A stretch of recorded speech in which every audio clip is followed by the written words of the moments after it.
삶이 무겁게 느껴지는가요? 불안은 깊어지고 세상은 점점 빨라지는데 나는 그대로 멈춰 있는 것 같고 우리는 살아가면서 무수한 질문을 던집니다. 왜 나만 이런 고통을 겪는 걸까? 삶의 의미는 있는가? 나는 누구인가?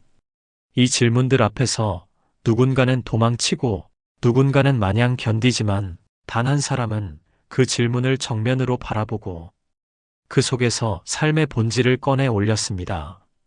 바로 프리드리히 니체.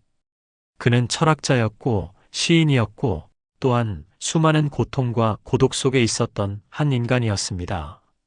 그가 남긴 말들은 지금도 여전히 강렬하게 묻습니다. 당신은 진짜로 살고 있는가? 이제 우리는 니체가 남긴 말들을 따라가며 삶을 다시 꿰뚫어 보려 합니다. 고통, 자아, 자유, 운명, 사랑. 그가 말한 철학은 철학이기 이전에 한 인간의 뜨거운 고백입니다. 이제 시작합니다. 당신의 삶을 흔들어줄 니체의 말들. 당신을 죽이지 못한 고통은 당신을 강하게 만든다. 어릴 때부터 병약했던 니체는 육체적 고통 속에서 철학을 쓰기 시작했습니다. 그는 말합니다. 당신을 죽이지 못한 고통은 결국 당신을 더 강하게 만들 것이다. 한 여성이 있었습니다. 그녀는 암투병 중 직장을 잃고 가족과도 멀어졌습니다. 하지만 그녀는 매일 새벽 공원에서 혼자 걷기 시작했습니다. 조용히 떠오르는 햇살을 바라보며 그녀는 말합니다. 나는 다시 일어설 수 있어요. 그 고통은 나를 완성시켰어요. 초인이 되라, 너 자신을 극복하라. 인간은 스스로를 넘어서는 존재가 되어야 한다. 니체는 초인이라는 개념을 말합니다. 그는 말합니다. 지금의 나를 넘어서지 않는다면 너는 영원히 그 자리에 머물 것이다. 한 청년이 있었습니다. 그는 가난한 집안에서 자랐고 매일 편의점 야간 아르바이트를 하며 공부했습니다. 어느 날 그는 벽에 이런 말을 붙였습니다. 너 자신을 넘어라. 10년 뒤 그는 그 문장을 책 제목으로 삼아 베스트셀러 작가가 되었습니다. 삶을 사랑하라, 운명을 사랑하라. 니체는 운명을 사랑하라고 말합니다. 고통스러운 삶조차 껴안고 그것을 자신의 일부로 받아들이라는 철학입니다. 한 노인이 있었습니다. 그는 젊은 시절 사업 실패, 가족의 죽음을 겪었습니다. 하지만 그는 하루도 빠짐없이 작은 정원을 가꿨습니다. 이 모든 삶이 나였기에 나는 오늘도 꽃을 심는다. 신은 죽었다. 이제 삶의 의미는 당신의 몫이다. 이제 우리는 스스로 의미를 만들어야 한다. 니체는 절대적 진리가 사라진 시대에 살아가는 인간에게 새로운 가치 창조의 책임을 부여했습니다. 어느 젊은 여성이 있었습니다. 그녀는 종교, 사회적 규범, 가족의 기대 속에서 방향을 잃었습니다. 그녀는 모든 정답을 버리고 자신만의 질문을 적기 시작했습니다. 그 질문들은 책이 되었고 수많은 이들에게 희망이 되었습니다. 나는 더 이상 남의 신을 따르지 않아. 나의 삶을 믿어. 의미를 아는 자는 어떤 고통도 견딜 수 있다. 니체는 말합니다. 삶의 이유를 아는 자는 어떤 고통도 견딜 수 있다. 한 남성이 있었습니다.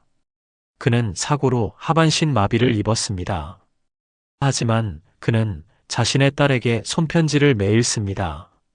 내가 내 이유야. 너를 위해 나는 하루를 더 살아. 고독을 견디는 자가 진짜 자신을 만난다. 보이지 않는 인연이 가장 강한 유대다. 니체는 고독을 피하지 말라고 말합니다. 진짜 나를 만나는 시간은 언제나 혼자일 때 찾아옵니다. 한 작가가 있었습니다. 그는 큰 상실을 겪고 혼자 산속에 들어갔습니다. 그곳에서 1년을 지내며 그는 자신의 내면을 직면하게 되었고 그 기록은 훗날 고독의 기술이라는 책으로 출간되어 수많은 사람들의 위로가 되었습니다. 고독은 외로운 게 아니라 가장 진실한 시간이었다. 반복되는 삶 속에서 나만의 의미를 세우는 용기. 영원히 같은 것이 되돌아온다. 니체의 영원 회귀. 만약 지금의 이 순간이 영원히 반복된다면 당신은 지금을 사랑할 수 있는가? 한 가정주부는 하루하루 반복되는 집안일과 육아에 지쳐 있었습니다. 그러다 우연히 니체의 영원회귀 개념을 접합니다. 그녀는 말합니다. 이 하루가 1000번 반복된다고 해도 내 아이에게 따뜻한 미소를 지을 수 있을까? 그녀는 스스로에게 의미를 묻고 매일 아이의 작은 성장과 웃음을 일기처럼 기록하기 시작했습니다. 반복은 무의미하지 않았습니다. 그것은 의미를 심는 시간이었습니다. 예술 없이는 견딜 수 없다. 고통을 아름답게 만드는 힘. 우리는 예술을 가진 덕분에 진실에 의해 파괴되지 않는다. 니체는 말합니다. 예술은 고통을 미화하지 않습니다. 그러나 그것을 견디게 해줍니다. 한 음악가가 있었습니다. 그는 어린 시절 학대와 빈곤을 겪으며 자랐습니다.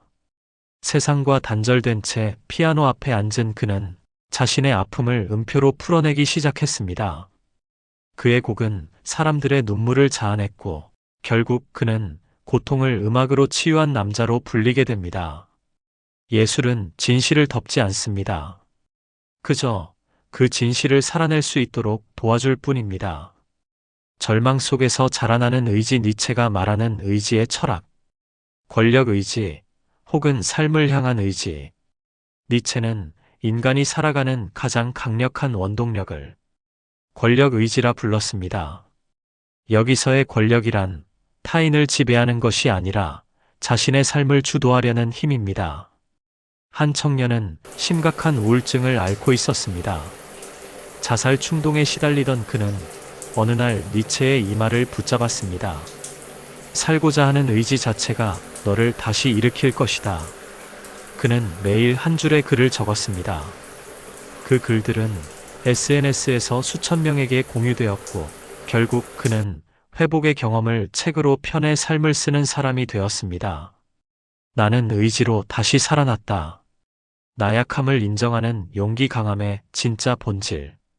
춤추는 별을 낳기 위해선 내 안에 혼돈을 지녀야 한다. 니체는 혼돈 없는 창조는 없다고 말합니다. 그리고 진정으로 강한 사람은 자기 안의 약함과 혼돈을 감추지 않는 사람이라고 했습니다. 한 심리 상담사가 있었습니다. 그녀는 내담자들을 치료하면서도 자신의 어린 시절 트라우마는 절대 말하지 않았습니다. 그러다 어느 날 용기를 내어 고백했습니다. 사실 저도 어린 시절 불안과 외로움에 시달렸습니다. 그 순간 내담자는 울음을 터뜨리며 말했습니다. 선생님도 그런 감정을 겪었다는 걸 들으니 저도 제 자신을 조금은 용서할 수 있을 것 같아요. 그녀는 깨달았습니다.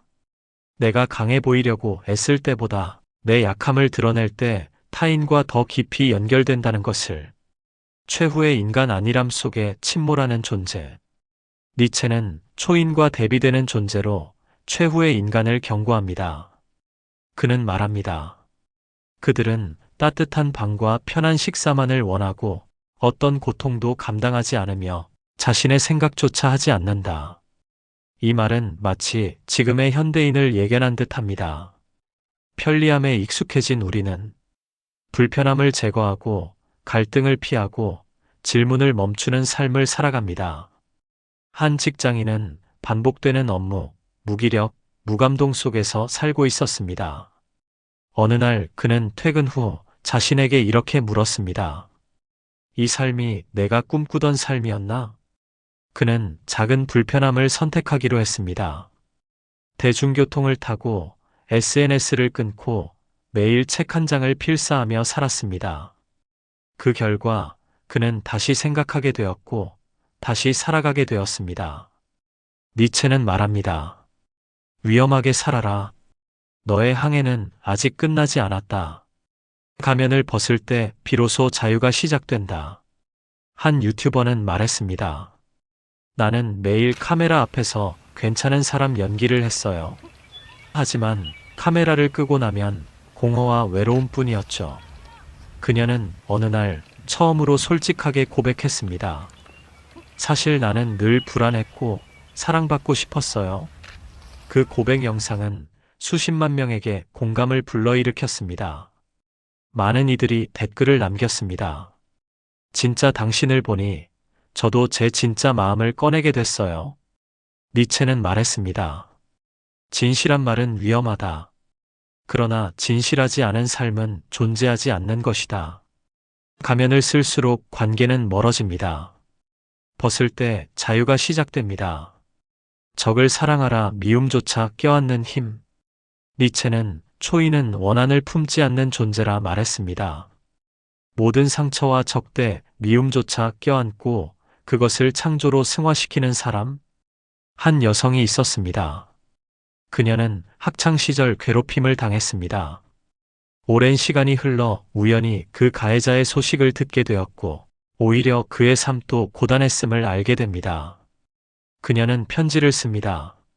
나는 널 미워했지만, 이제는 나 자신도 너도 용서하려 해. 그 편지를 보낸 뒤 그녀는 말합니다. 내 마음이 이렇게 가벼운 적이 처음이에요. 니체는 말합니다.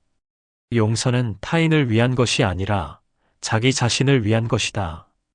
진실을 말하는 자는 외롭게 된다. 진실을 말하라. 그러나 웃으며 말하라. 그렇지 않으면 사람들은 너를 죽일 것이다. 진실은 언제나 반갑지 않습니다. 하지만 진실 없이는 변화도 없습니다. 한 기자가 있었습니다. 그는 부정부패에 관한 내부 고발자의 증언을 세상에 알렸습니다. 그로 인해 그는 고소를 당하고 언론계에서 외면당했지만 그는 말했습니다. 나는 내가 본 것을 외면할 수 없었다. 침묵하는 것이야말로 더 큰 죄였다. 진실은 때로 고독하지만 그 외로움은 세상을 움직이는 첫 번째 진동이 됩니다. 너 자신이 되어라. 가장 어려운 삶의 명령. 너 자신이 되어라. 가장 유명하면서도 가장 어려운 니체의 말입니다. 한 청년이 있었습니다. 그는 항상 남과 자신을 비교하며 살았습니다. SNS 속 타인의 성공, 외모, 연애, 커리어에 매몰되어 스스로가 초라하게 느껴졌습니다. 그러던 어느 날 그는 모든 SNS를 끊고 하루에 30분씩 자신의 글을 써보기로 했습니다. 자신의 기분, 생각, 질문, 슬픔을 적어보며 말입니다. 그는 말합니다. 그제야 알았어요. 나는 누구도 될 수 없고 누구도 나처럼 살 수 없다는 걸. 진짜 삶은 내가 되는 것에서 시작됩니다. 이제 묻겠습니다. 당신은 지금 누구의 인생을 살고 있습니까? 누구의 기준으로, 누구의 틀 안에서, 누구의 허락을 받으며 당신의 하루를 소모하고 있습니까? 니체는 말합니다. 삶은 하나의 실험이다. 그 어떤 이론보다 살아내는 것 자체가 진실이다. 그는 우리에게 묻지 않았습니다. 왜 살지? 대신 이렇게 말했습니다. 어떻게 살 것인가? 살아있는 것만으로는 충분하지 않습니다. 질문해야 합니다. 부숴야 합니다. 창조해야 합니다. 어제의 나를 뛰어넘지 못한 오늘은 어쩌면 아무것도 아닌 하루일지 모릅니다. 고통은 멈추지 않지만 의지는 자랍니다. 혼돈은 사라지지 않지만 그 속에서 별은 태어납니다. 이제 당신의 차례입니다. 세상이 어떤 말을 하든 당신만은 이렇게 말하길 바랍니다. 나는 나를 살기로 했다. 내 운명을 사랑하기로 했다. 그것이 바로 니체가 말한 삶의 시작입니다.